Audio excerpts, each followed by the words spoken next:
अस्सलाम वालेकुम dear students, क्या हाल है जी आपके। उम्मीद करता हूँ आप सारे ठीक और खुशहाल होंगे। शुरू करते हैं अल्लाह के बाबरकत नाम से, जो बहुत ही मेहरबान और नहायत रहम करने वाली ज़ात है।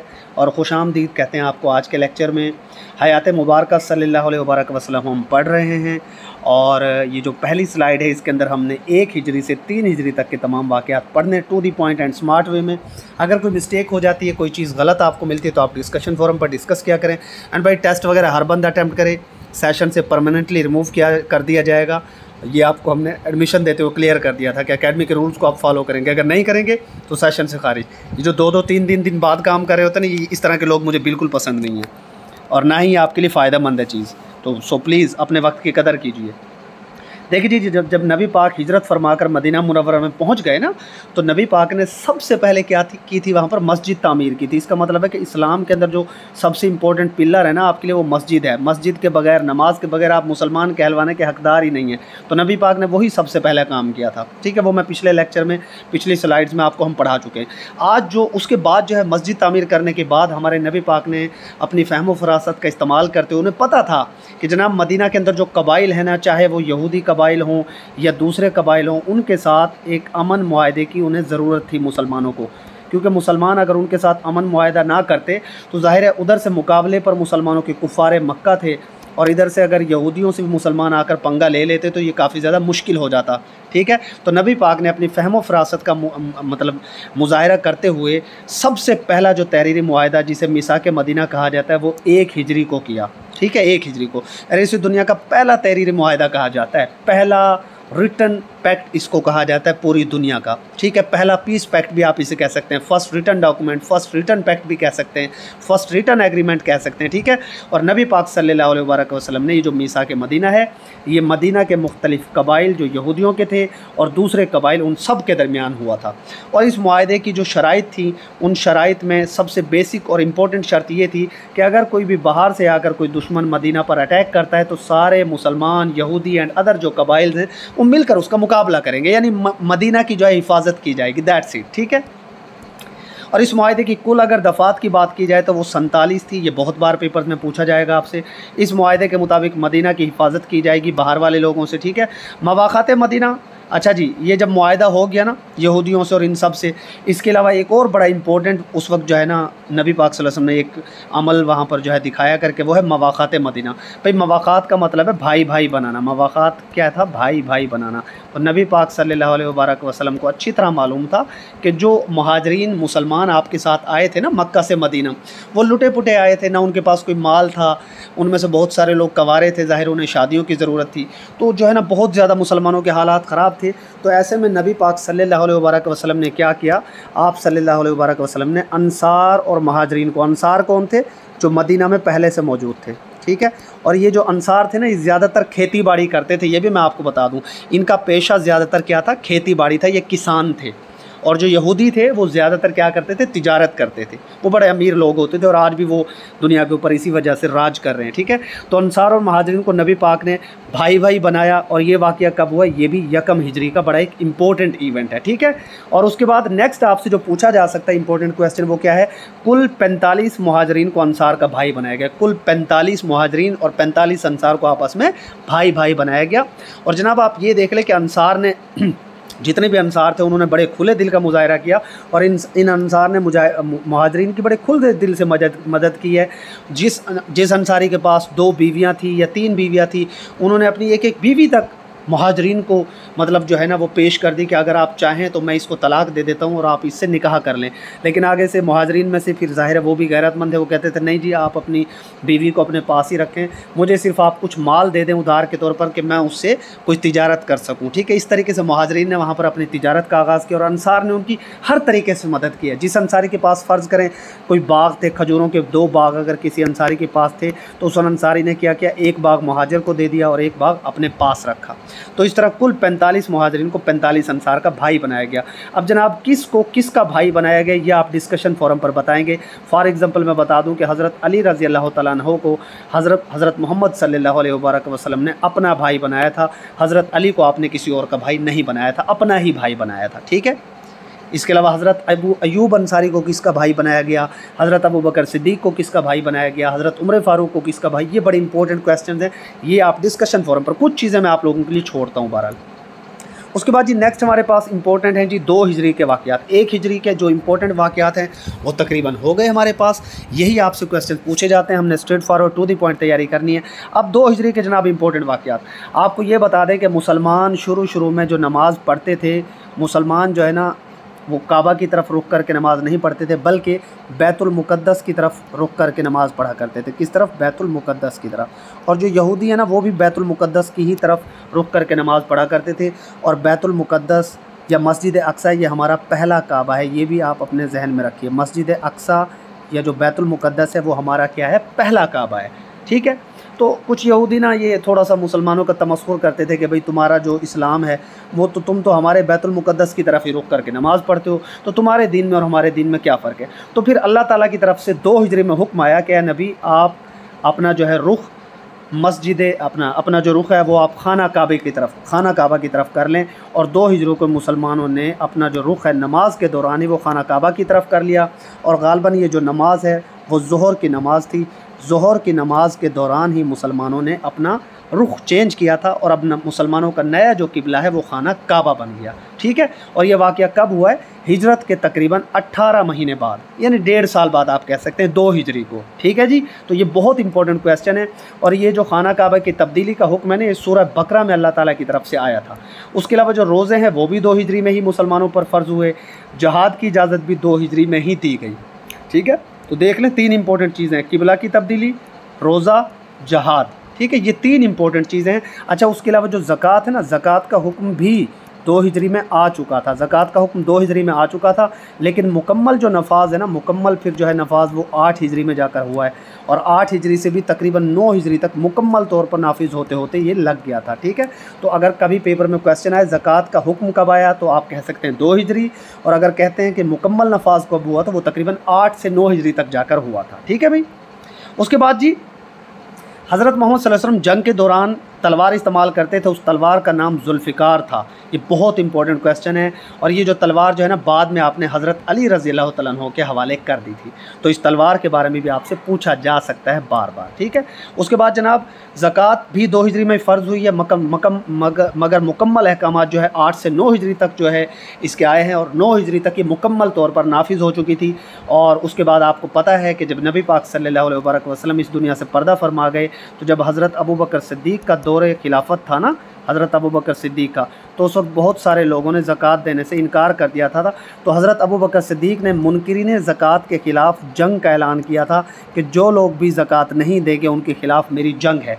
ये क्वेश्चन भी बार बार पेपर्स में पूछा जाता है कि मुनकिरीन ज़कात के ख़िलाफ़ जंग का ऐलान किसने किया था? हज़रत अबू बकर सिद्दीक़ रज़ी अल्लाह तआला अन्हु ने, ठीक है जी। उसके अलावा जी 2 हिजरी के अंदर ज़ाहिर सी बात है मुहाजिरीन जो मुसलमान थे उन्होंने तालीम भी हासिल करनी होती थी। और इस तालीम की अगर हम बात करें, इस तालीम के सिलसिले में अस्हाब सुफ़ा वो मुहाजिरीन थे जो मस्जिद नबवी के करीब चबूतरा पर तालीम हासिल करते थे। भाई मस्जिद नबवी में ही ना एक चबूतरा नबी पाक ने बनवा रखा था और उसके ऊपर सहाबा कराम जो है वो तालीम हासिल किया करते थे। उन सहाबा को अस्हाब सुफ़ा कहा जाता है। क्या कहा जाता है? अस्हाब सुफ़ा। तो ये भी इंपॉर्टेंट है। उसके बाद जी 2 हिजरी में ही ग़ज़वा बदर आपकी हुई है। और अगर ईसवी साल में देखें तो 624 ईस्वी में ग़ज़वा बदर हुई। बहुत इंपॉर्टेंट लड़ाई, और ये पहली बाकायदा लड़ाई है मुसलमानों की कुफ़ार मक्का के साथ। लेकिन इससे पहले ग़ज़वा अबवा भी हो चुकी थी, जिसे ग़ज़वा अबवा, उसके बारे में भी आपको पता होना चाहिए। ग़ज़वा अबवा ग़ज़वा बदर से पहले हो चुकी थी, लेकिन पहली बाकायदा जंग जो कुफ़ार के साथ है वो ग़ज़वा बदर ही है, जो मेजर लड़ाई है। जो ग़ज़वा अबवा है वो तो छोटी सी जस्ट एक झड़प थी, बल्कि बाकायदा लड़ाई भी नहीं हुई थी। लिहाजा पहली बाकायदा जंग ग़ज़वा बदर है। और अगर जस्ट पहली लड़ाई के बारे में पूछा जाए तो वो अबवा है, ठीक है। अब ये पीपीएससी वाले यहाँ पर समटाइम कंफ्यूज भी कर देते हैं। बहरहाल ग़ज़वा बदर जनाब 2 हिजरी 624 ईस्वी की हुई है बेटा। और वो जंग जिसमें, अच्छा अब यहाँ पर सरिया और ग़ज़वा के दरमियान में आपको फ़र्क बता दूँ बेटा। ग़ज़वा वो जंग होती है जिसमें नबी पाक ने ख़ुद शिरकत की हो, और इसके मुकाबले में सरिया वो जंग होती है जिसमें नबी पाक ने ख़ुद शिरकत ना की, बल्कि आपने हिदायत की हो और किसी और को मुसलमानों के उस जत्थे का, मुसलमानों की उस फ़ौज का सिपा सालार बनाकर भेजा हो। सिंपल बात, जिसमें सिपा सालार आप ख़ुद हों उसे ग़ज़वा कहते हैं, और जिसमें सिपा सालार आप ख़ुद ना हो, नहीं थे, उसे सरिया कहा जाता था। सरिया पहला सरिया सरिया सैफुल बहर या सरिया नखला है, और पहला गज़वा गज़वा अब्वा है। तो ये भी इंपॉर्टेंट क्वेश्चन है। अच्छा, पहला सरिया सरिया सैफुल बहर या सरिया नखला मैंने इसलिए लिखा है यहाँ पर क्योंकि इनके ऊपर इख्तलाफात हैं। कुछ रिवायत में सैफुल बहर आपको मिलता है, कुछ रिवायत में सरिया नखला मिलता है। तो उम्मीद है कि PPSC या FPSC जब भी आपसे क्वेश्चन पूछेगा कि विच वाज़ द फर्स्ट सरिया ऑफ इस्लाम, तो वो इनमें से कोई एक ऑप्शन ही देगा, सैफुल बहर या सरिया नखला। तो ज़्यादातर जो रिवायत हैं वो सैफुल बहर के मुतालिक मिलती है। ओके जी। उसके बाद जी बदर की अगर बात की जाए बेटा, तो बदर जो है मदीना मुनव्वरा से तकरीबन 80 मील के मकाम पर वाक़ है। ठीक है, 80 मील के मकाम पर ये जो बदर है ये बेसिकली एक कुएं का नाम है।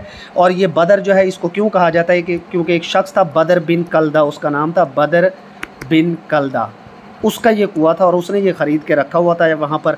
और उस कुएं का नाम इसीलिए बदर का कुआं था क्योंकि उसके मालिक का क्या नाम था, बदर बिन कलदा, और उस कुएं के करीब ही ये लड़ाई हुई थी। वैसे अरबी में जो बदर है, अरबी में जो है बदर का मतलब क्या है, मुकम्मल चाँद, ये भी जहन में रखिएगा। तो बदर जो वर्ड है बेसिकली इसके दो मीनिंग्स हैं। बदर से मतलब एक वो कुआं है जो ज़ाहिर है ऑफ कोर्स मैंने आपको बता दिया उसका, और दूसरा बदर के मीनिंग क्या है, मुकम्मल चाँद। और ये बदर का जो मकाम है ये मदीना से कितना दूर था जी, 80 मील की दूरी पर था। ठीक है। उसके बाद जी तादाद देख लेते हैं। गज़वा बदर में कुफ़ार की तादाद 1000 थी जबकि मुसलमानों की तादाद सिर्फ 313 थी। तो जनाब 313 बामुकाबला 1000, बहुत बड़ा गैप। 313 मुसलमानों में अंसार की तादाद 231 थी और मुहाजिरीन की तादाद 82 थी, 82। और ये भी बड़ी इंपॉर्टेंट एक बाइफर्केशन है कि जनाब मुसलमान अपना मुहाजिरीन कितने थे और अंसार कितने थे। तो इसको रट्टा लगा लीजिए अच्छी तरह, अंसार 231 थे, मुहाजिरीन 82 थे।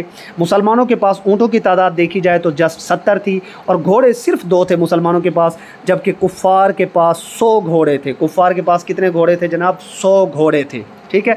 और बदर के मौका पर अगर मदीना के नाइब की बात की जाए या मदीना का गवर्नर जिसे नबी पाक ने वहाँ बनाकर छोड़ा था, वो कौन थे, हज़रत इब्ने उम्मे मक्तूम। हज़रत इब्ने उम्मे मक्तूम ये गज़वा बदर के मौका पर नबी पाक सल्लल्लाहु अलैहि वसल्लम ने इनको मदीना की जो है गवर्नरी सौंपी कि आप मदीना की हिफाजत करेंगे।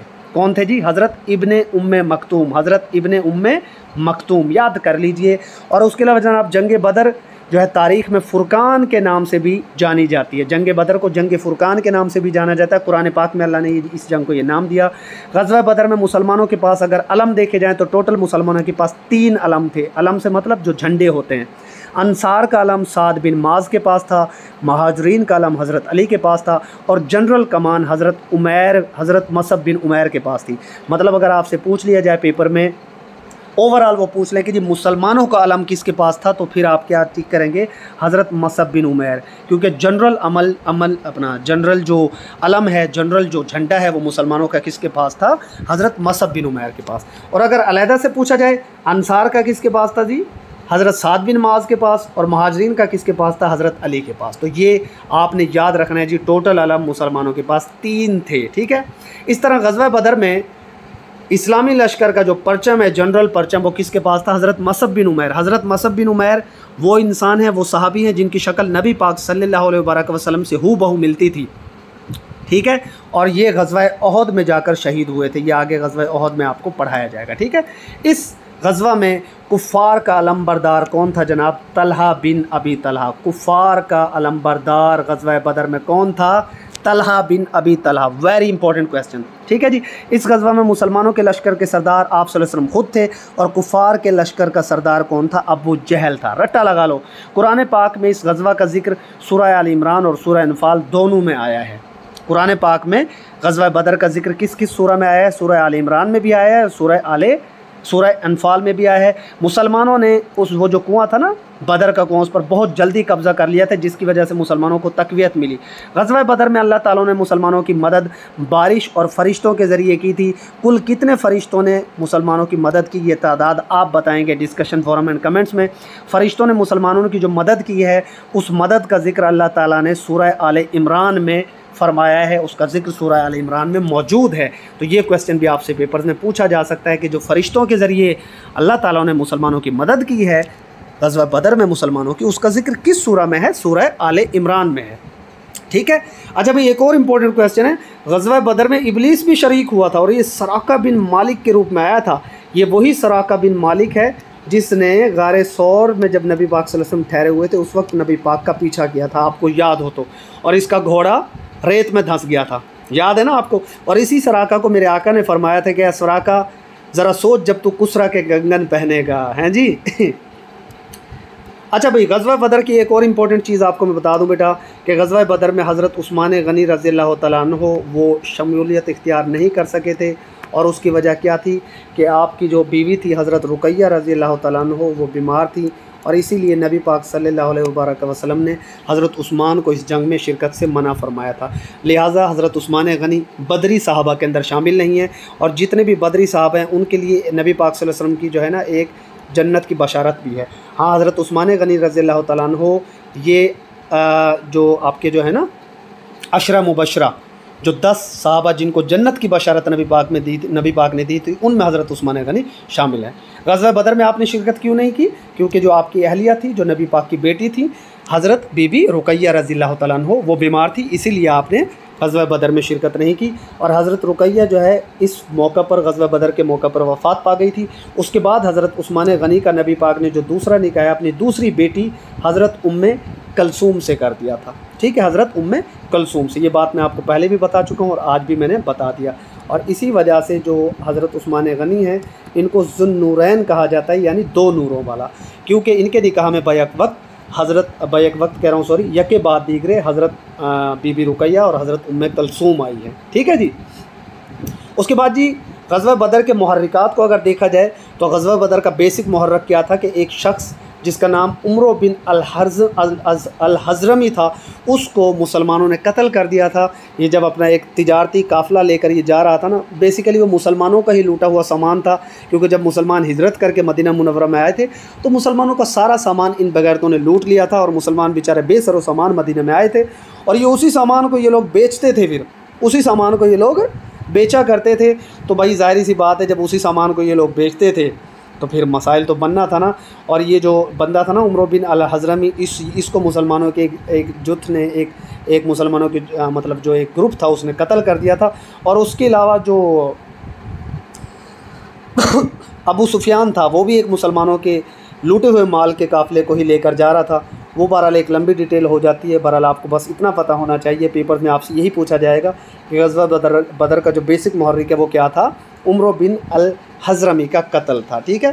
ग़ज़वा बदर में जब मुसलमान और काफिरों की फ़ौज जो है आमने सामने आई है ना, तो पहले जंग ये नहीं होती थी कि जनाब जो है डायरेक्ट एक दूसरे से जंग हो जाए, बल्कि होता क्या था, पहले एक एक करके लड़ा करते थे और फिर बाद में घमसान की जंग हुआ करती थी। तो जनाब ग़ज़वा बदर में जो उतबा था और शेबा था, ये हज़रत हमज़ा के हाथों और हज़रत वलीद जो है हज़रत अली रज़ियल्लाहु तआला अन्हु के हाथों कत्ल हुए, ठीक है। मतलब अगर आप इसको तरतीब से देखें तो उतबा और शैबा को हज़रत हमज़ा ने कत्ल किया था, उतबा और शैबा को, ये क्वेश्चन आपसे बार बार पेपर में पूछा जाएगा। और वलीद को हज़रत अली रज़ियल्लाहु तआला अन्हु ने कत्ल किया था, ठीक है। तो वलीद W से बनता है और हज़रत अली का नाम A से बनता है, तो वाह से आप याद कर लें, वाह, जैसे आप कहते हैं वाह वाह, हज़रत अली की वाह वाह हो गई थी, क्योंकि उन्होंने हज़रत अली ने किसको कत्ल किया था इस जंग में, वलीद को कत्ल किया था, ठीक है। और हज़रत हमज़ा ने किस किस को कत्ल किया, उतबा और शैबा को, उतबा और शैबा को, उतबा और शैबा को। तो आप इसको जनाब याद कर लें, इससे UHS, वैसे तो ये UHS होता है ना, यूनिवर्सिटी ऑफ हेल्थ सर्विसेज, लेकिन आप इसको यहाँ पर याद कर लें कि हज़रत हमज़ा जो है ना वो दरमियान में जो है इनको रख दिया है मैंने। हज़रत हमज़ा ने किस किस को कत्ल किया था, S से शीबा को और U से उतबा को। तो UHS से आप इसको याद कर लें और वाह वाह से हज़रत अली को याद कर लें कि हज़रत अली ने किसको कत्ल किया था, वलीद को, ठीक है। उसके बाद हज़रत हमज़ा आप सल्लल्लाहु अलैहि वसल्लम के दूध शरीक भाई थे और अबू लहब की लोंडी सोबिया का दूध उन्होंने पिया था। वैसे हज़रत हमज़ा आपके चाचा थे। ये भी बड़ा एक इम्पॉर्टेंट पॉइंट है और इनका जिक्र मैं क्यों कर रहा हूँ अभी मैं आपको बता देता हूँ, क्योंकि हज़रत हमज़ा जो है ना ये बड़ा इंपॉर्टेंट कैरेक्टर है हिस्ट्री में। नबी पाक सल्लल्लाहु अलैहि वसल्लम की इनसे बड़ी उल्फत थी, क्योंकि ये सिर्फ आपके चाचा नहीं थे बल्कि आपके दूध शरीक भाई भी थे।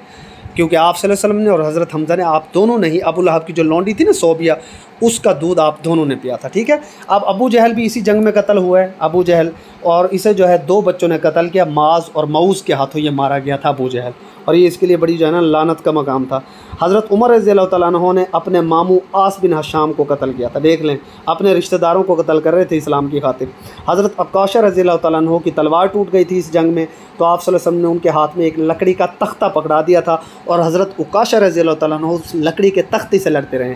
ग़ज़वा बदर में अब अगर शहीदों की तादाद देखी जाए तो मुसलमानों के 14 टोटल मुसलमान शहीद हुए, 14 मुसलमान, और इन 14 शहीदों के अंदर अगर हम बाइफरकेट इसको कर दें तो 8 अंसार शहीद हुए थे और 6 शहीद मुहाजिरीन थे। ये बड़े इंपॉर्टेंट फिगर्स हैं, इनको अच्छे तरीके से याद कीजिएगा। ग़ज़वा बदर में 17 कुफ़ार वासिल जहन्नुम हुए हैं और 70 ही कैदी बनाए गए, 70 वासिल जहन्नुम हुए और 70 ही कैदी बनाए गए। और जनाब यहाँ पर एक इम्पॉर्टेंट बात, इन कैदियों में ये जो 70 कैदी बने हैं, आप सल्लल्लाहु अलैहि वसल्लम के चचा हज़रत अब्बास रज़ियल्लाहु तआला अन्हु भी शामिल थे। हज़रत अब्बास रज़ियल्लाहु तआला अन्हु ने उस वक्त तक इस्लाम कबूल नहीं किया था, वो भी इस कैद में शामिल थे। हज़रत अब्बास रज़ियल्लाहु तआला अन्हु ग़ज़वा बदर के बाद मुसलमान हो गए थे। ग़ज़वा बदर के बाद उमैर बिन वहाब ने आप सल्लल्लाहु अलैहि वसल्लम को कत्ल करने की साजिश की थी। ये जो बंदा है ना, ये भी बड़ा जो है ना बड़ा कमज़र्फ़ और बड़ा कमीना इंसान था, उमैर बिन वहाब, इसने आप सल्लल्लाहु अलैहि वसल्लम के कत्ल करने की साजिश की, ठीक है। बहरहाल ये नाकाम हो गया। और ग़ज़वा बदर के बाद एक मशहूर यहूदी दुश्मन था मुसलमानों का, जिसका नाम था काब बिन शर्फ, वो भी कत्ल हुआ है, ठीक है, कत्ल कर दिया गया। ये भी बहुत ज़्यादा ना आगे बढ़ चढ़ के नबी पाक सल्लल्लाहु अलैहि वसल्लम के ख़िलाफ़ इक़दामात करता था। बहरहाल ये जो यहूदी है काब बिन शर्फ, ये भी कत्ल हो गया ग़ज़वा बदर के बाद मुसलमानों के हाथों। अच्छा जी, नबी पाक सल्लल्लाहु अलैहि वसल्लम, अच्छा ग़ज़वा बदर का जो है वो एंड हो गया, मुसलमानों को जीत नसीब हुई है। और ग़ज़वा बदर में जितने भी जो कुफ़ार हैं, 70 कुफ़ार जो मारे गए ना, उन 70 कुफ़ार को एक ही गड्ढे में मुसलमानों ने दफन किया था, एक ही गड्ढा जो है खोद दिया था, और उस गड्ढे में नबी पाक सल्लल्लाहु अलैहि वसल्लम ने उन सबको डाल दिया था एक एक करके। और नबी पाक फिर उस गड्ढे के करीब खड़े होकर उनसे मुखातिब हुए थे कि ए कुफ़ार, ए अहले मक्का, बताओ आज अल्लाह ने किसको इज़्ज़त दी और किसको ज़िल्लत दी। तो हज़रत उमर रज़ियल्लाहु तआला अन्हु ने नबी पाक सल्लल्लाहु अलैहि वसल्लम से उस वक्त कहा था कि ए मेरे आका, आप इन मुर्दों से क्या बात करते हैं, जबकि मुर्दा तो कोई बात सुन ही नहीं सकता। तो मेरे आका ने उस वक्त जवाब दिया था कि ए उमर, ये मुर्दा ज़रूर है, लेकिन ये तुमसे और मुझसे ज़्यादा सुन रहे हैं इस वक्त, क्योंकि जो मुर्दा है ना वो भी सुन रहा होता है अल्लाह के हुक्म से। आप जब कब्रिस्तान में जाते हो तो आप कहते हैं ना अस्सलामु अलैकुम या अहले अल कबूर, तो अल्लाह ताला ने उनको, मतलब ये है कि एक इजाज़त ही है ना अल्लाह की तरफ से कि वो आपकी बात को सुनते ज़रूर हैं जब आप उनसे सलाम करते हैं, बट वो कोई जवाब नहीं दे सकते ऑफ़ कोर्स, और वो आपकी कोई मदद भी नहीं कर सकते ऑफ़ कोर्स, मुर्दा जो है। मैं बहरहाल इस बहस में भी नहीं जाना चाहता। बहरहाल नबी पाक सल्लल्लाहु अलैहि वसल्लम ने उनसे कहा कि आज तुम्हारे हिस्से में ज़िल्लत लिख दी गई। और अबू जहल के बारे में यहाँ पर एक आपको बहुत इंपॉर्टेंट बात बता दूँ कि ये जो लोग थे ना, ये कुरैश के, ये भाई बड़े दलेर लोग थे, और अबू जहल भी बंदा बड़ा बहुत दलेर था। जब ये मारा गया ना, जब ये कत्ल हो गया, तो जब ये मरने के करीब था, तो एक साहबी ने आकर कहा कि अबू जहल देख ले आज तू कितना जलील हुआ है। तो अबू जहल कहता है जी इसमें कोई जलालत की बात नहीं है, मैं जंग में मारा गया हूँ, लेकिन हाँ मुझे एक अफसोस है कि मुझे किसानों के बच्चों ने कत्ल किया, काश मुझे मेरे कुरैश के लोग ही कत्ल करते। क्योंकि जो हज़रत माज और मऊज़ थे वो अंसार से ताल्लुक़ रखते थे, अंसारों के बच्चे थे, और वो किसान थे, खेती बाड़ी करते थे। और अबू जहल ने फिर यहाँ उस सहाबी से कहा कि भाई ए फ़लाँ, मेरी गर्दन को ना ज़रा नीचे से काटना। अब देखो ज़रा दलेरी, देखो मेरी गर्दन को ज़रा नीचे से काटना, ताकि जब मेरा सर हवा में लहराया जाए नेज़े पर टांग कर, तो लोगों को पता चले कि अबू जहल एक सरदार का सर है। तो ये यार उन लोगों की दलेरी हुआ करती थी, काफिर होकर भी दलेर बहुत था। अच्छा जी, हज़ूर पाक सल्लल्लाहु अलैहि वसल्लम का तीसरा निकाह भी 2 हिजरी में हुआ है, और ग़ज़वा बदर के फ़ौरन बाद आपने हज़रत अम्मा आयशा से निकाह फरमाया। हज़रत अम्मा आयशा हज़रत अबू बकर सिद्दीक़ रज़ियल्लाहु तआला अन्हु की लख्ते जिगर थी, ठीक है। तो ये एक इम्पोर्टेंट वाक़या है 2 हिजरी का। और 2 हिजरी में ही आप याद रखिएगा हज़रत अली रज़ियल्लाहु तआला अन्हु का निकाह हज़रत बीबी फ़ातिमा से हुआ था, ठीक है जी, इसको याद रखिएगा। 1 हिजरी या 2 हिजरी, आई थिंक 2 हिजरी में ही हुआ था, इसको बहरहाल कन्फर्म कीजिएगा, ठीक है जी। और उसके अलावा 2 हिजरी में ही हज़रत जो उस्मान गनी रज़ियल्लाहु तआला अन्हु हैं, चूँकि उनकी पहली बीवी की वफ़ात हो गई थी हज़रत रुक़ैया रज़ियल्लाहु तआला अन्हु की, तो इनका दूसरा निकाह हज़रत उम्मे कलसूम से हुआ था, हज़रत उम्मे कलसूम से, ठीक है जी। अच्छा भाई, ग़ज़वा बदर के बाद ना बनु नज़ीर या बनु कैनका, ये जो कबीले थे, इन्होंने दगाबाजी की, और ये यहूदी कबाइल थे, इन्हें मदीना मुनव्वरा से निकाल दिया गया था। इसको कंफर्म कीजिएगा, क्योंकि इसके ऊपर आज तक डाउट है। बहुत सारे सोर्सेज और आपको उलमा कराम से मिलेगा कि बनु नज़ीर ने वो जो है क्या कहते हैं जी, साजिश की थी मुसलमानों के ख़िलाफ़, और कुछ कबाइल के बारे में कहा, कुछ कहते हैं कि जी बनु कैनका ने दगाबाजी की थी।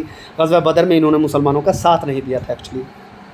बनु कैनका बहरहाल वो कबीला है जिसने नबी पाक सल्लल्लाहु अलैहि वसल्लम को नौज़ुबिल्लाह कत्ल करने की भी कोशिश की थी। तो बनु नज़ीर या बनु कैनुका इनमें से कोई एक कबीला है कबीला जिसको मदीना मुनव्वरा से निकाल दिया गया था ग़ज़वा बदर के बाद। तो ये आप ज़रा डिस्कशन फोरम पर डिस्कस कीजिएगा, ठीक है भाई। उसके बाद ग़ज़वा सवेक का मतलब है सत्तू, ये भी बदर के फ़ौरन बाद हुआ था। ये एक छोटी सी ग़ज़वा है, तो इसकी डिटेल आपको पढ़ने की ज़रूरत नहीं है। हाँ, आपसे पेपर्स में पूछा जा सकता है। ग़ज़वा बदर के बाद एक छोटी सी ग़ज़वा सवेक हुआ था। उसके बाद जी 3 हिजरी में एक इम्पोर्टेंट वाक़या ग़ज़वा ओहद है, जो 625 ईस्वी में लड़ा गया। ओहद एक पहाड़ का नाम है और मदीना शहर के करीब ही ये पहाड़ है जी। मदीना से ओहद का फासला तकरीबन 3 मील है। कितना है जी? 3 मील। 3 मील जो है ना, ये बहुत ज़्यादा आता है, बार बार आता है। ग़ज़वा ओहद का ज़्यादातर जो तज़किरा है वो आपको सूरह आले इमरान में मिलता है। ग़ज़वा ओहद का ज़्यादातर तज़किरा कहाँ मिलता है? सूरह आले इमरान में। ग़ज़वा ओहद में मुसलमानों की तादाद की अगर हम बात करें तो शुरू में कुल इनकी तादाद 1000 थी, लेकिन इसमें 700 मुसलमान थे और 300 साथी अब्दुल्ला बिन उबई के थे, जो बाद में इनको अलहदा लेकर चला गया था। अब्दुल्ला बिन अबी जो है ये मुनाफिक आज़म है, और इसके साथ जो 300 लोग गए थे ऑफकोर्स वो भी मुनाफिकीन ही थे। तो मुसलमान टोटल सिर्फ 700 ही थे। शुरू में इनकी तादाद 1000 थी। चूँकि मुनाफिक आज़म अब्दुल्ला बिन उबई वापस लेकर चला गया 300 लोगों का, तो सिर्फ 700 मुसलमान ही रह गए, जो बड़ी जाफशानी से बाद में लड़े हैं। और जनाब इस जंग के अंदर 13 अफराद को कम उम्री की वजह से नबी पाक ने वापस भेज दिया कि तुम अभी बच्चे हो, तुम इस जंग में शामिल ना हो। जंग ओहद या ग़ज़वा ओहद बड़ी अहम जंग है। और भाई जो ग़ज़वा ओहद है ना, इसकी लड़ने की वजह क्या है कि कुफ़ार को बहुत ज़्यादा गुस्सा था मुसलमानों पर, क्योंकि उनको बड़ी इबरतनाक शिकस्त हो चुकी थी ग़ज़वा बदर में पीछे, तो वो इंतकाम लेना चाहते थे मुसलमानों से।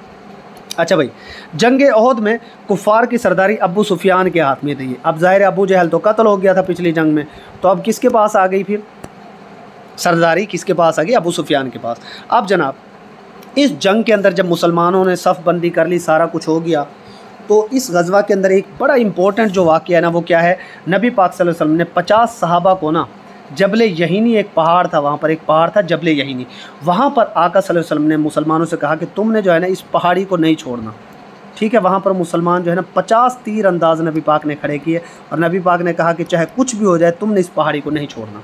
और उस पहाड़ी पर नबी पाक का खड़ा करने का मकसद क्या था कि फ़र्ज़ करो मुसलमान यहाँ पर लड़ रहे थे ना, यहाँ पर, ठीक है, और बामुकाबला यहाँ पर कुफ़ार थे, ठीक है। तो कुफ़ार मुसलमानों के सामने से अटैक कर सकते थे, पीछे से अटैक नहीं कर सकते थे।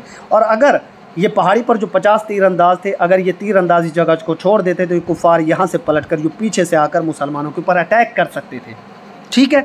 तो ये 50 तीर अंदाज़ों का यहाँ जबले यहीनी पर खड़ा होना बहुत ज़्यादा इंपॉर्टेंट था, बहुत ही ज़्यादा। और नबी पाक की ये बहुत बड़ी तदबीर थी। लेकिन हुआ क्या, जब कुफ़ार जो है इस जंग में हारने लगे और तितर बितर होकर वो भागने लगे, तो ये जो 50 तीर अंदाज़ हैं इन्होंने ये जगह छोड़ दी। और कहा जाता है कि तकरीबन 47 तीर अंदाज़ों ने जगह छोड़ दी, सिर्फ 3 तीर अंदाज़ ही वहाँ पर रुके रहे, डटे रहे।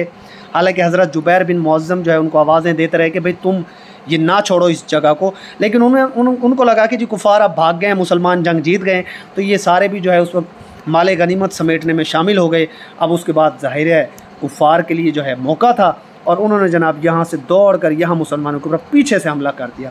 और इस पीछे से मुसलमानों के ऊपर हमला करने वाला शख्स कौन था? खालिद बिन वलीद। क्योंकि खालिद बिन वलीद ने उस वक्त तक इस्लाम कबूल नहीं किया था। खालिद बिन वलीद ने 8 हिजरी में इस्लाम कबूल किया था, और खालिद बिन वलीद बहुत दलेर कैरेक्टर है इस्लामिक हिस्ट्री में। ज़ाहिर है जब इसने अचानक से मुसलमानों पर पीछे से हमला किया तो मुसलमानों को बहुत बड़ा धचका लगा, और फिर आगे की हिस्ट्री अभी आपको बताते हैं जी। अब इन 50 तीर अंदाज़ों की कमान किसके पास थी? हज़रत जुबैर बिन मुअज़्ज़म के पास थी। और उतबा की बेटी हिंदा भी जंग में शरीक थी। उतबा जिसको हज़रत हमज़ा ने शहीद कर दिया था, शहीद कह रहा हूँ नौज़ुबिल्लाह, जिसको कत्ल किया था हज़रत हमज़ा ने जंग बदर में, उसकी बेटी हिंदा वो भी शरीक थी। और इसको बड़ा गुस्सा था हज़रत हमज़ा के ऊपर, ठीक है। और इसने फिर इसका इंतकाम लिया है। क्यों? इसने कैसे इंतकाम लिया? ये जो हिंदा है ना, इसने एक हबशी ग़ुलाम था, वहशी बिन हर्ब उसका नाम है, वहशी बिन हर्ब, ये भी मैं आपको बता दूँ। वहशी बिन हर्ब एक हबशी ग़ुलाम था। उसको ये जो हिंदा है ना, उसको इसने जो है एक ऑफ़र की कि मैं तुझे बड़ा मालो दौलत दूंगी और मैं तुझे आज़ाद भी कर दूंगी अगर तू नौज़ुबिल्लाह हज़रत हमज़ा को शहीद कर दे। और इसने हज़रत हमज़ा रज़ी अल्लाह तआला अन्हु को नेज़ा मार कर छुप कर जो है ना, वहशी बिन हर्ब ने हज़रत हमज़ा को शहीद कर दिया था इस हिंदा के कहने पर, जो कि किसकी बेटी थी? उतबा की, ठीक है, बहुत इंपॉर्टेंट ये आपके पास एक क्वेश्चन आ रहा है। अब वहशी बिन हर्ब बेशक बाद में मुसलमान हो गए थे, लेकिन नबी पाक सल्लल्लाहु अलैहि वसल्लम को हज़रत हमज़ा से बहुत ज़्यादा मोहब्बत थी, उल्फत थी। तो हज़ूर पाक ने ना वहशी बिन हर्ब से ये कहा था कि वहशी तू ना मेरे सामने ना आया कर, मुझे तकलीफ़ होती है। वहशी बिन हर्ब बाद में मुसलमान हो गए, लेकिन हज़रत हमज़ा से नबी पाक की उल्फत बहुत ज़्यादा थी यार। तो हज़ूर पाक कहते थे कि वहशी तू मेरे सामने ना आया कर। तो वहशी जो है ना, ये नबी पाक सल्लल्लाहु अलैहि वसल्लम के सामने नहीं जाया करते थे। और यही वहशी बिन हर्ब है जिसने बाद में जाकर मसीलमा बिन कज़्ज़ाब नहीं था, जिसने झूठी नबूवत का दावा किया था, हज़रत अबू बकर सिद्दीक़ के जो दौर में जिससे जंग हुई थी मुसलमानों की, वो हज़रत अबू बकर सिद्दीक़ के दौर में आएगा। इसी वहशी बिन हर्ब ने मसीलमा बिन कज़्ज़ाब को भी बाद में जाकर कत्ल किया था। ये आगे हिस्ट्री में मैं आपको पढ़ाने वाला हूँ, सो डोंट वरी, ठीक है। तो जनाब पता चल गया हज़रत हमज़ा को किस तरह हिंदा ने शहीद करवाया, तो ये भी मैंने आपको बता दिया। अच्छा जी, जीत की गलतफहमी को देखकर मुसलमानों के जो तीर अंदाज थे उन्होंने छोड़ दिया उस पहाड़ी को और वो माले गनीमत समेटने लगे। अब इस मौका का फ़ायदा उठाकर खालिद बिन वलीद ने पहाड़ी के पीछे से हमला कर दिया और इस जंग में 40 मुसलमान फिर ज़ख्मी हुए हैं और 70 मुसलमान शहीद हो गए। 70 मुसलमान, एक बहुत बड़ा नुकसान मुसलमानों का हुआ है, ठीक है जी।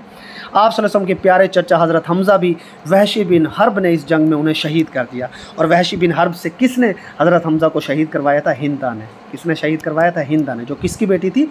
उत्बा की बेटी थी, याद रखिएगा इसको। हिंदा ने हज़रत अमीर हमज़ा का कलेजा तक चबाया था, ठीक है।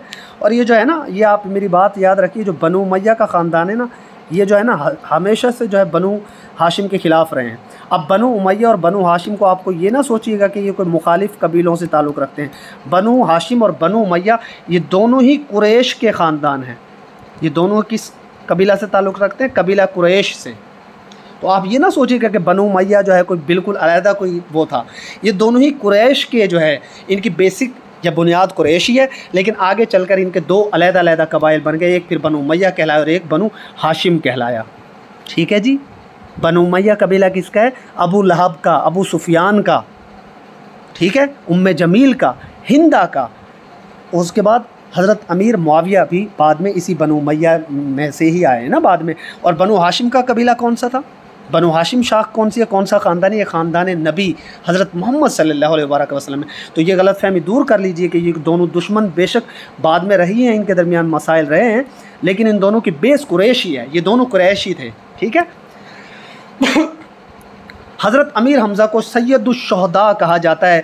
ग़ज़वा ओहद में 14 ख़वातीन ने भी शिरकत की थी और ज़ख्मियों को पानी पिलाती थी। और ज़ख्मियों को पानी पिलाने वाली औरतों में हज़रत उम्मे ऐमन, जो मैंने आपको पीछे एक लेक्चर में बताया था, बड़ा इंपॉर्टेंट कैरेक्टर है हज़रत उम्मे ऐमन, जो हज़ूर पाक की आया थी।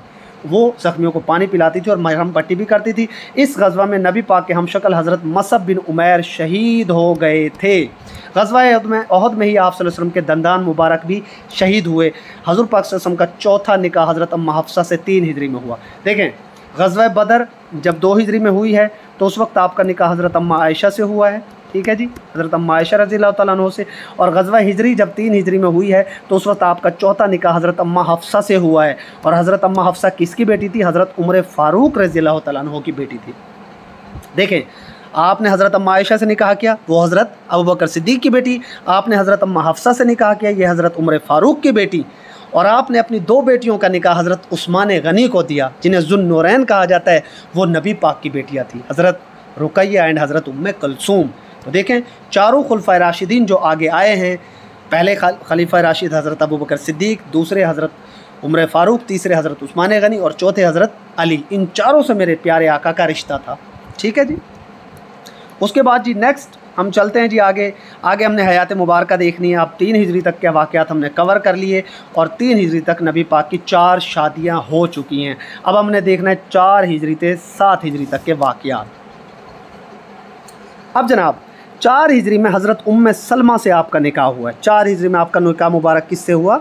हज़रत उम्मे सलमा से। और ये हज़रत उम्मे सलमा बहुत ज़्यादा फ़हम व फ़िरासत रखती थी। हज़रत उम्मे सलमा से नबी पाक सल्लल्लाहु अलैहि वसल्लम अपनी ज़िंदगी के अहम मशवरे किया करते थे। और हज़रत उम्मे सलमा सबसे आखिर में इन्होंने वफ़ात पाई और वाक़या करबला के वक्त ये जनाब हयात थी। वाक़या करबला के वक्त ये ज़िंदा थी, इस दुनिया में मौजूद थी हज़रत उम्मे सलमा। ये क्वेश्चन भी बार बार पेपर में पूछा जाएगा। आपसे निकाह आपने कब किया?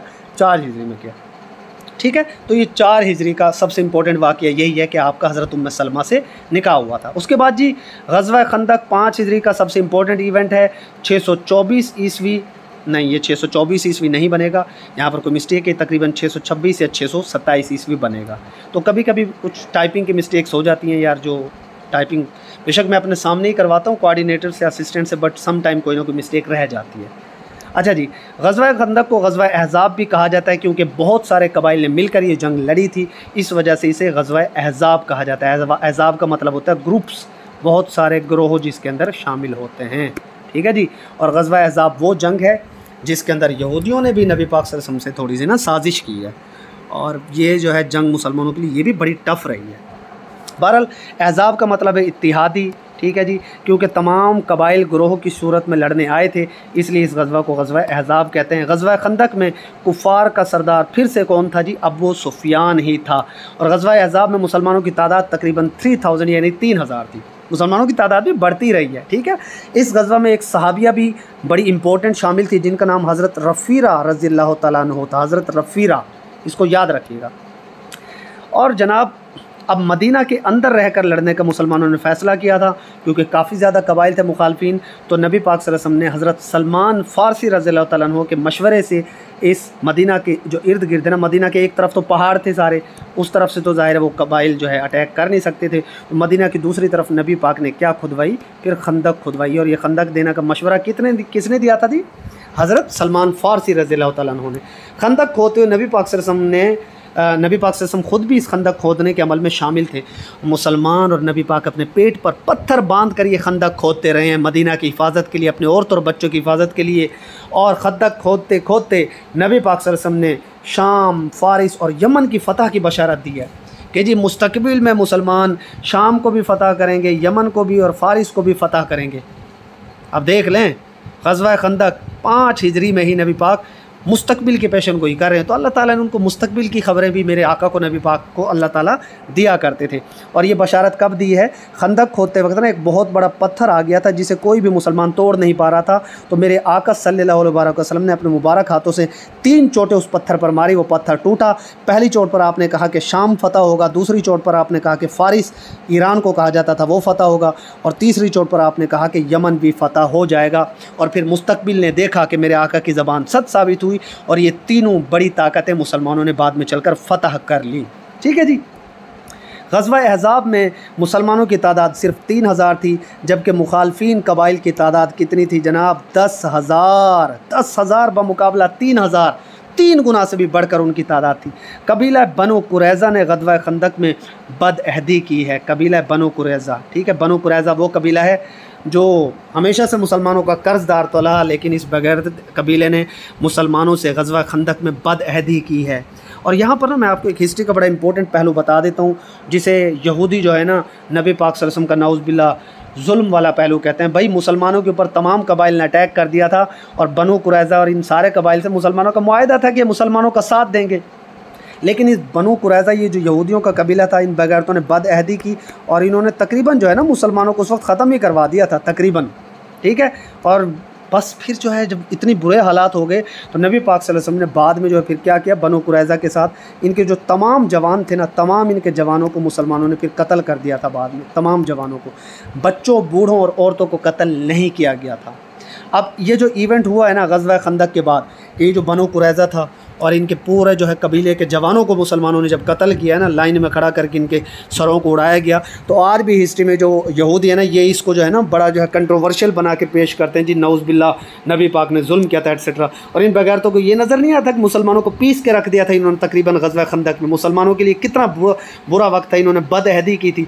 और ये भी मैं बता दूँ कि इस बदअहदी की सज़ा जो नबी पाक सल्लल्लाहु अलैहि वसल्लम ने दी है वो कुरान पाक से नहीं दी थी। यहूदियों की अपनी किताबों में बदअहदी की सज़ा जो है ना मौत है। यहूदियों की अपनी किताबों के अंदर नबी पाक सल्लल्लाहु अलैहि वसल्लम ने उस वक्त जो फ़ैसला किया था ना इनको कत्ल करने का, वो नबी पाक का फ़ैसला तो था, लेकिन यहूदियों के आलिमीन भी उसके अंदर शामिल थे, क्योंकि यहूदियों की किताबों के अंदर लिखा हुआ है कि जो भी कबीला, जो भी शख्स बदअहदी करेगा उसे कत्ल कर दिया जाए। ये तो मेरे आका की शान है कि आपने औरतों को भी छोड़ दिया, बुज़ुर्गों को भी छोड़ दिया और उनके बच्चों को भी छोड़ दिया। जो शख्स भी बालिग था उसे कत्ल कर दिया गया था, क्योंकि इन बगैरतों ने बदतमीज़ी ऐसी की थी। ये तो मेरे आका की शान है कि उस गज़वा खंदक में आप लोग बच गए, मुसलमान सर्वाइव कर गए, वरना वो तो बड़ा कठिन वक्त था मुसलमानों के ऊपर। अच्छा जी, गज़वा अहज़ाब में खंदक खोदने का मशवरा किसने किया था? दिया था हज़रत सलमान फ़ारसी ने। ये ज़रूर मान नहीं है हज़रत सलमान है, ये टाइपिंग की मिस्टेक है, ठीक है। इस गज़वा में खंदक को कोहे सलाह के दामन में खोदी। ये जो गज़वा खंदक है ना, कोहे सलाह एक पहाड़ है, उसके दामन से ये खुदाई शुरू हुई थी और ये खंदक शाम के बॉर्डर पर तकरीबन 20 दिनों में खोले गई थी। ये जो कोहे सलाह है ना, कोहे सलाह या माउंटेन सलाह, ये शाम के बॉर्डर पर है, ठीक है जी। खंदक खोदने में 3000 मुसलमान जो इस जंग में शामिल थे उन सब ने शिरकत की है। नबी पाक सल्लल्लाहु अलैहि वसल्लम खंदक के अंदर 8 ज़िलक़ादा को तशरीफ़ लेकर आए थे, 8 ज़िलक़ादा को, 5 हिजरी को। औरतों के किले की हिफाजत हज़रत हस्सान बिन साबित रज़ियल्लाहु तआला अन्हु कर रहे थे। हज़रत हस्सान बिन साबित शायर रसूल हैं, याद रखिएगा, ये पेपर्स में आपसे क्वेश्चन पूछा जाता है, तो मैं एक्स्ट्रा बातें जो बताता हूँ ना वो इंपॉर्टेंट होती हैं। हज़रत हस्सान बिन साबित को शायर रसूल कहा जाता है। कौन है जी शायर रसूल? हज़रत हस्सान बिन साबित रज़ियल्लाहु तआला अन्हु। हज़रत हस्सान बिन साबित को शायर रसूल कहा जाता है। हज़रत पाक सल्लल्लाहु अलैहि वसल्लम ने इनको अपनी चादर इनाम में दी थी। कभी पेपर में पूछ लिया जाए कि नबी पाक ने अपनी चादर मुबारक, अपनी कमली मुबारक किसको इनाम के तौर पर दी थी, तो वो कौन है? हज़रत हस्सान बिन साबित रज़ियल्लाहु तआला अन्हु। जब कुफ़ार नबी पाक की शान में गुस्ताखाना अशार पढ़ते थे तो हज़रत हस्सान बिन साबित रज़ियल्लाहु तआला अन्हु नबी पाक की शान में अच्छे अशार पढ़ा करते थे। ग़ज़वा खंदक के दौरान उम्र बिन अब्दूद एक शख्स था जिसने खंदक को क्रॉस कर लिया था। ये क्रॉस करने में कामयाब हो गया था, मगर हज़रत अली ने उसे कत्ल कर दिया था। उम्र बिन अब्दूद, ठीक है, इसको याद रखिएगा। ग़ज़वा खंदक, ग़ज़वा अहज़ाब की लड़ाई तकरीबन 27 से 30 दिन तक जारी रही। 27 से 30 दिन तक, इख्तलाफात हैं, तकरीबन 30 दिन आप कह सकते हैं, यानी तकरीबन 1 महीना ये लड़ाई जारी रही है। इस ग़ज़वा के दौरान ठंडी हवा का तूफ़ान आया। नबी पाक सल्लल्लाहु अलैहि वसल्लम और मुसलमानों की कुछ नमाज़ें क़ज़ा हुई जो बाद में पढ़ी गई। पेपर्स में पूछा जा सकता है कि कौन सी ग़ज़वा है जिसके अंदर नबी पाक की नमाज़ें कुछ क़ज़ा हुई है, तो ग़ज़वा खंदक है। और जो कुफ़ार ने खंदक के पार जो अपने ख़ैमे लगा रखे थे ना, वो ख़ैमे ठंडी हवाओं से उखड़ गए और फिर वो वहाँ से भाग गए। इस तरह मुसलमानों की अल्लाह ने हिफाजत की। ग़ज़वा खंदक या ग़ज़वा अहज़ाब में 6 मुसलमान शहीद हुए और 10 कुफ़ार कत्ल हुए हैं। उसके बाद जनाब नेक्स्ट इंपॉर्टेंट है जी सुलह हुदैबिया 6 हिजरी। अब ज़ाहिर है ग़ज़वा अहज़ाब में मुसलमानों को थोड़ी सी चोट तो ज़ाहिर पड़ी है ना, और काफ़ी ज़्यादा मुसलमानों की दुश्मनी बढ़ गई थी। तो नबी पाक सल्लल्लाहु अलैहि वसल्लम को एक मुआहदे की ज़रूरत थी, सुलह या अमन मुआहदे की कुफ़ार के साथ। अब हालांकि मुसलमानों को ये लगता था, जिनमें हज़रत उमर फ़ारूक रज़ियल्लाहु तआला अन्हु भी शामिल थे और कुछ नौजवान भी शामिल थे, वो जोश में आकर ये कहते थे कि जी हमें कुफ़ार से क्या ज़रूरत है कि हम मुआहदा करें अमन का, क्योंकि हम तो बड़े ताकतवर हैं एट्सेट्रा। लेकिन नबी पाक ने ज़ाहिर है वो कहते थे कि जो मैं जानता हूँ वो तुम नहीं जानते। तो 6 हिजरी सुलह हुदैबिया 628 ईस्वी बड़ा इंपॉर्टेंट इवेंट है। इसको बताने से पहले मैं आपको थोड़ी सी यहाँ पर हिस्ट्री बता दूँ कि नबी पाक सल्लल्लाहु अलैहि वसल्लम उम्रा की गर्ज से मक्का की तरफ रवाना हुए, और जब आप मक्का की तरफ रवाना हुए हैं ना, तो फिर जनाब जो कुफ़ार है ना वो ज़ाहिर जंग के लिए तैयार हो गए, क्योंकि उनको लगता था कि मुसलमान मक्का के ऊपर हमला करने आ रहे हैं। तो आप सल्लल्लाहु अलैहि वसल्लम ने कुफ़ार की तरफ हज़रत उस्मान गनी को अपना जो है वो सफ़ीर बनाकर भेजा है। और जब हज़रत उस्मान गनी को भेजा है सफ़ीर बनाकर नबी पाक ने, तो हज़रत उस्मान गनी काफ़ी देर तक वापस न आए। तो नबी पाक को लगा कि नाउज़ बिल्लाह हज़रत उस्मान गनी को कत्ल कर दिया गया है। तो उसके बाद नबी पाक सल्लल्लाहु अलैहि वसल्लम ने मुसलमानों से कहा था कि मुसलमानों हम उस्मान का बदला लेंगे, हम उस्मान का बदला लेंगे। और उस्मान का बदला लेने के लिए फिर नबी पाक सल्लल्लाहु अलैहि वसल्लम ने अपने हाथ पर मुसलमानों से बेअत ली है। अपने हाथ पर मुसलमानों से क्या ली? नबी पाक ने बेअत ली है, ठीक है। और उस बेअत को बेअत रिज़वान भी कहा जाता है, बेअत रिज़वान भी कहा जाता है। तो ये बेअत एक गालबन बबूल के दरख्त के नीचे नबी पाक ने ली थी मुसलमानों से। खैर बाद में पता चल गया था कि हज़रत उस्मान गनी जो है वो ज़िंदा थे और उनको कत्ल नहीं किया गया था। तो फिर बाद में कुफ़ार से नबी पाक सल्लल्लाहु अलैहि वसल्लम ने एक मुआहदा किया, चूँकि ज़ाहिर नबी पाक के दोस्त हज़रत उस्मान तो ज़िंदा थे। तो फिर हज़ूर पाक ने कुफ़ार के साथ एक मुआहदा किया जिसे सुलह हुदैबिया कहा जाता है, और ये हुदैबिया के मकाम पर हुआ है, और जो आगे 10 साल के लिए मुआहदा हुआ था। अब ये पूरी डिटेल मैंने आपको बता दी, अब ये वन लाइनर में इसको पढ़ लेते हैं। सुलह हुदैबिया या जिसे मुआहदा हुदैबिया भी कहा जाता है, जिसे कुरान पाक में जिसे अल्लाह ताला ने फ़तह मुबीन कहा, ये 6 हिजरी को हुआ है। सुलह हुदैबिया के सफ़र में नबी पाक के साथ तकरीबन 1400 सहाबा कराम शामिल थे। रट्टा लगा लीजिए, 1400 सहाबा कराम शामिल थे। और जनाब जब मुसलमान जब वहाँ पर गए तो जंग के ख़तरे की वजह से नबी पाक सल्लल्लाहु अलैहि वसल्लम ने हज़रत उस्मान गनी को सफ़ीर बनाकर मुशरिकीन की तरफ भेजा था, क्योंकि मुशरिकीन तो जंग करना चाहते थे ना। हज़रत उस्मान गनी जब वापस ना आए ना, तो नबी पाक ने अपने साथियों से उनका बदला लेने के लिए एक बेअत ली थी जिसे बैत रिज़वान कहा जाता है। और ये उसी वक्त हुआ है। ये बैत रिज़वान सुलह हुदैबिया से पहले हुई है। तो बैत रिज़वान भी कब हुई है? 6 हिजरी में ही हुई है, ये कोई अलहदा नहीं हुई। बैत रिज़वान और सुलह हुदैबिया आगे पीछे हुए हैं, क्योंकि मुसलमानों को लगा था कि हज़रत उस्मान गनी को शहीद कर दिया गया है। बाद में मुसलमान और कुफ़ार के दरमियान जो मुआहिदा हुआ है उसे सुलह हुदैबिया कहा जाता है। सुलह हुदैबिया 10 साल के लिए मुआहिदा हुआ था। और सुलह हुदैबिया की किताबत की बात करें तो मुसलमानों की तरफ से हज़रत अली ने लिखी हैं इसकी शराइत, और कुरैश की तरफ से सुहैल बिन उम्र ने इसकी शराइत लिखी हैं। अब यहाँ पर मज़े की बात, जब नबी पाक सल्लल्लाहु अलैहि वसल्लम ये मुआहिदा लिखवा रहे थे और हज़रत अली ये मुआहिदा लिख रहे थे, तो नबी पाक सल्लल्लाहु अलैहि वसल्लम ने अपना नाम लिखा मोहम्मद रसूलुल्लाह, मोहम्मद रसूलुल्लाह। तो कुफ़ार ने कहा कि जी ए मोहम्मद, हम तो आपको रसूल नहीं मानते, लिहाजा रसूल के लफ्ज़ को, रसूलुल्लाह के लफ्ज़ को हज़फ कर दिया जाए। तो फिर हज़रत अली को जब आपने कहा कि ए अली, रसूलुल्लाह का लफ्ज़ हटा दो, इसको काट दो, तो हज़रत अली ने कहा कि अल्लाह के नबी, मैं आपके नाम के ऊपर कैसे क्रॉस लगा सकता हूँ। तो हुज़ूर पाक ने फिर ख़ुद ही अपने नाम के ऊपर अपने हाथ से अपने नाम को वहाँ से हटा दिया, रसूलुल्लाह का लफ्ज़ हटा दिया।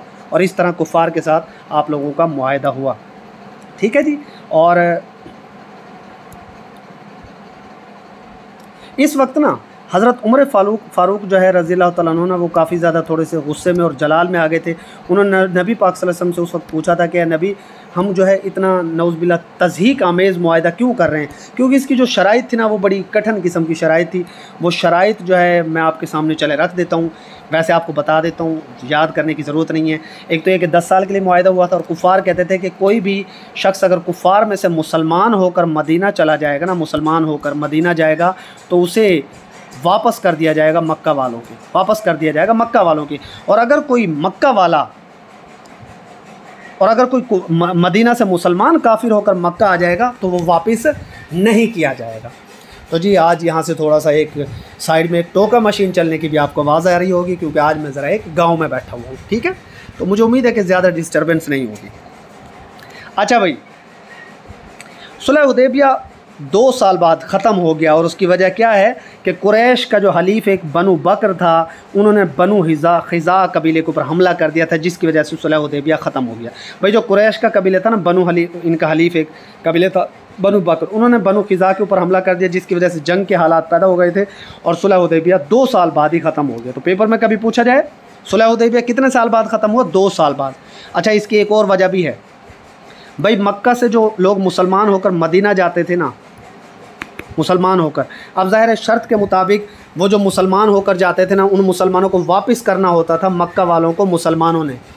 लेकिन वो मुसलमान क्या करते थे, वो मक्का वापस नहीं जाते थे, बल्कि मक्का और मदीना के रास्ते में ही यहाँ पर पड़ाव डाल लेते थे। ठीक है, और ये जो पड़ाव डालते डालते ना, ये तो एक पूरा का पूरा ग्रोह बन गया था मुसलमानों का, जो मक्का वालों के लिए ना अजाब बनता जा रहा था। और मक्का से जो भी लोग यहाँ से गुजरते थे, ये ग्रोह उनको लूट लेता था।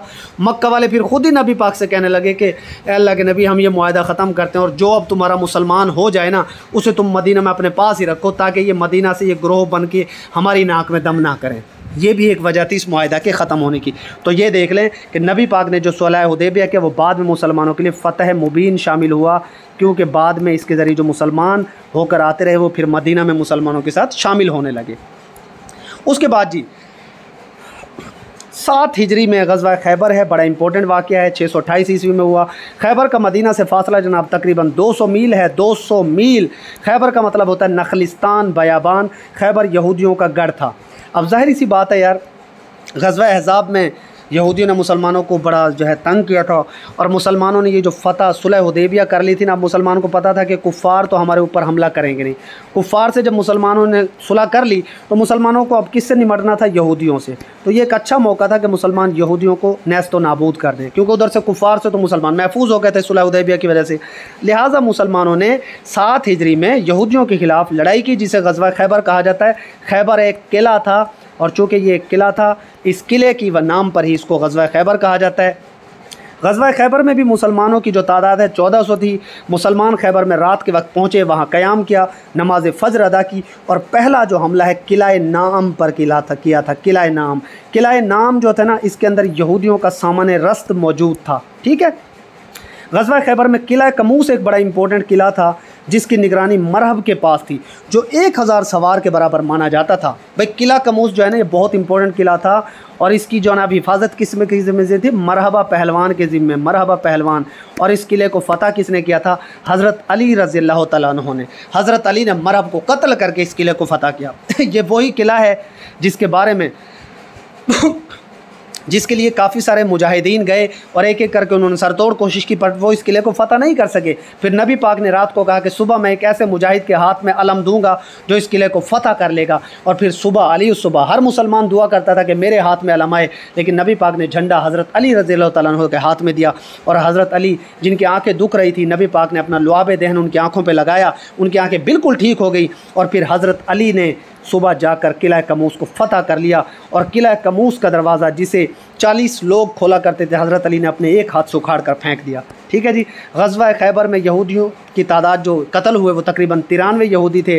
और इस ग़ज़वा में तकरीबन 20 यानी कि 20 मुसलमान शहीद हुए हैं। कितने मुसलमान शहीद हुए हैं? 20 मुसलमान इसमें शहीद हुए।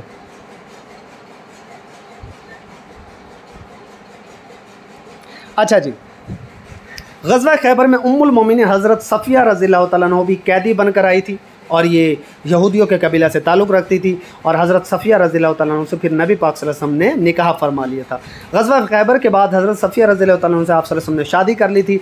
हज़रत सफ़िया बनु नज़ीर के सरदार हई बिन अहतब की साहबजादी थी। ये याद रखिएगा अच्छे तरीके से। बनु नज़ीर जो यहूदियों का एक कबीला था ना, जिसके बारे में हम पहले पढ़ चुके हैं। तो हज़रत सफ़िया बनु नज़ीर के सरदार हई बिन अहतब की बेटी थी। ठीक है। तो इस तरह ना इनसे निकाह जब नबी पाक ने कर ली तो बनु नज़ीर का जो कबीला है उनसे फिर आपके हालात और वाक़यात, आपके ताल्लुकात बेहतर हो गए थे। फिर जनाब 7 हिजरी को ही मेरे आका सल्लल्लाहु अलैहि वसल्लम ने दुनिया में मुख्तलिफ़ जो सलातीन थे, मुख्तलिफ़ जो सरदार थे, जो बादशाह थे, उनको फिर आपने ख़तूत लिखे। क्योंकि देखें उधर से नबी पाक ने कुफ़ार से सुलह हुदैबिया कर लिया था तो कुफ़ार से जान छूट गई। फिर दूसरे नंबर पर जो ग़ज़वा खैबर है उसमें मुसलमानों को फ़तह मिल गई तो यहूदियों से मुसलमानों की जान छूट गई। अब मुसलमानों को ज़रूरत थी कि दुनिया में दीन का पैगाम पहुँचाया जाए। लिहाजा मेरे प्यारे आका ने 7 हिजरी को दुनिया के मुख्तलिफ़ बादशाहों को ख़तूत लिखना शुरू कर दिए और हजूर पाक ने दावत तबलीग के लिए नुमाइंदे अरब से बाहर भेजना शुरू कर दिए। अब जनाब जो लोग जिस तरफ गए वो हम आपके सामने रख देते हैं। हज़रत दहिया कल्बी को नबी पाक ने शाम के बादशाह की तरफ भेजा था और शाह रूम की यानी कैसर जो बादशाह था, शाह रूम कैसर को कहते हैं, कैसर बादशाह को, ठीक है, उसकी तरफ हज़रत दहिया कल्बी को नबी पाक ने भेजा। शाह रूम का असल नाम हरकल था जिसे कैसर भी कहा जाता है। कैसर हरकल, कैसर हरकल, कैसर हरकल, ये शाह रूम है। तो जनाब शाह शाम और शाह रूम की तरफ किसे भेजा गया? हज़रत दहिया कल्बी को। रट्टा लगा लीजिए। हज़रत अब्दुल्ला बिन हुज़ैफ़ा को फ़ारिस शहनशाह फ़ारिस की तरफ भेजा गया। शहनशाह फ़ारिस जिसे कुसरा कहा जाता है उसकी तरफ भेजा गया। ठीक है। शहनशाह ईरान भी आप इसे कह सकते हैं। और जो शाह ईरान है उसने नबी पाक के ख़त को फाड़ दिया था, ये भी आपको पता होना चाहिए। और उसके बाद जनाब हज़रत उमर बिन उमैया को शाह हब्श जो हबशा का शाह था नजाशी उसकी तरफ भेजा है। और आपको पता है ये शाह हबशा जो नजाशी, ये वही नजाशी है जिसके दरबार में हज़रत जाफ़िर बिन तैयार ने तकरीर की थी, जो मैं आपको पहले पढ़ा चुका हूँ। ठीक है जी। नजाशी का असल नाम क्या था? असहमा था। ये भी बड़ा इंपॉर्टेंट सवाल है। नजाशी का असल नाम क्या था? असहमा। और उसके बाद हज़रत हातिब बिन अबी बलता को हाकिम मिस्र यानी मकूकस की तरफ नबी पाक ने भेजा। तो इस तरह टोटली तकरीबन 6-7 सलातीन हो जाते हैं। ईरानी बादशाह ने नबी पाक का ख़त फाड़ दिया था, उसका नाम खुसरो परवेज़ था। ठीक है। अच्छा, फ़ारिस का जो है ना शहनशाह फ़ारिस कुसरा, ये दूसरा बादशाह है। और जो ईरान का दूसरा बादशाह जिसने नबी पाक का ख़त फाड़ा है वो कौन था? खुसरो परवेज़ था। ठीक है। अच्छा, उसके बाद एक और इम्पोर्टेंट क्वेश्चन कि कितने बादशाहों ने इस्लाम कबूल कर लिया था? वो जनाब टोटल 4 बादशाह थे जिन्होंने इस्लाम कबूल कर लिया था नबी पाक की दावत पर। तो ये भी एक इम्पोर्टेंट क्वेश्चन है। उम्मीद है जी यहाँ तक आपको लेक्चर क्लियर हो गया होगा। Stay blessed. अल्लाह हाफिज़।